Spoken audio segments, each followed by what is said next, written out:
Hey, welcome back to another Maker Monday. My name's Isaiah, and today we're going to be going over how I 3D modeled, painted, and assembled these replica swords right here in the Accelerate Makerspace. Let's get right into it.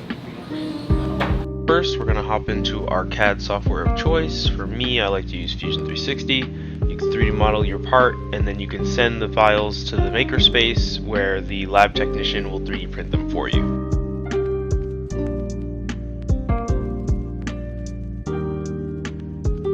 Now that your part is finished being printed and assembled, you can sand down all of the extra epoxy and scrape off any supporting filament that's left on there and smooth out the layer lines.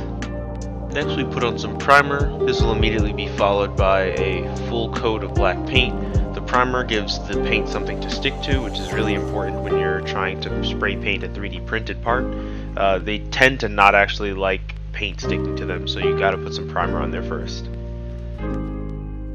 The next step is to take some masking tape and cover the areas that I want to keep black so that when I go and paint the gold section in, I'll have really nice clean lines. It'll also make sure I don't accidentally get any paint inside of like the small engraved details and any section that I don't want to have gold painted.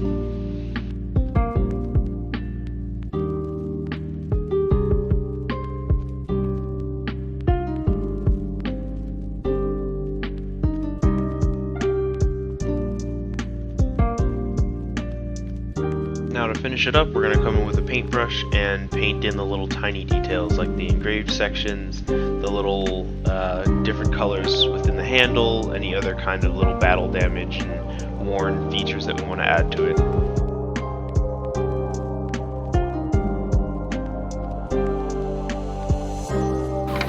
Well, thanks for joining me for another Maker Monday. My name's Isaiah, and be sure to tune in next week for more exciting builds and exploring more of the tools that we have here in the Accelerate Makerspace. Thanks!